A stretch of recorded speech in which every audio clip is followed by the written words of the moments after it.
The Pirates Roundtable is brought to you by the original nationally famous Clark Bar and Grill. Pirates Roundtable Show, featuring Tribune Review Bucks beat writers Rob Biertemple and Bill West. You thought, everybody talked about the loss of Martin affecting the framing and whatnot, and it did, but you also lose his bat. And not that Cervelli's been bad, but I still think that overall, the lineup top to bottom, they're still trying to kind of find their way a little bit. Is that the kind of sense you have? The on-base percentage is the thing that jumps out. I think right now they're the worst in baseball. This is a team that was among the best in walking last year. This year they're the worst walk rate. It is strange. Every time I feel like we ask Clint about, what is wrong, he says, well, we got good pitchers throwing strikes right now, so we don't know what to do. And I don't know how long that answer can hold, because at some point it's just.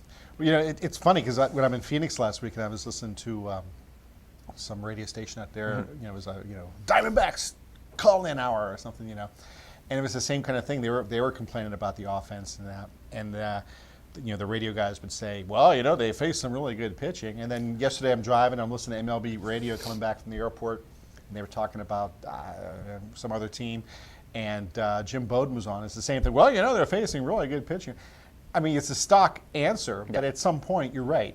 It has to be on the bats. Those are the guys that have to take some of the blame in that situation, and they put themselves in bad counts, I think. Yeah. Well, again, Clint talked about the first pitch you see is usually the best pitch. So he's certainly emphasizing that be aggressive, try to hit that first pitch if that's the one that you like. And I think, like I said, guys, they're not getting that first pitch or they're not hitting it when they swing, and then suddenly you're 0-1 count. And I think especially with guys like Marte, you can just see 0-1 becomes 0-2 immediately because it just seems like they start pressing. Watching Marte reminds me a little bit of Polanco last year, because he was so afraid to swing at the first pitch because they told him, we want you're batting leadoff, and he thought, well, I'm batting leadoff, they must want me to walk or get on base.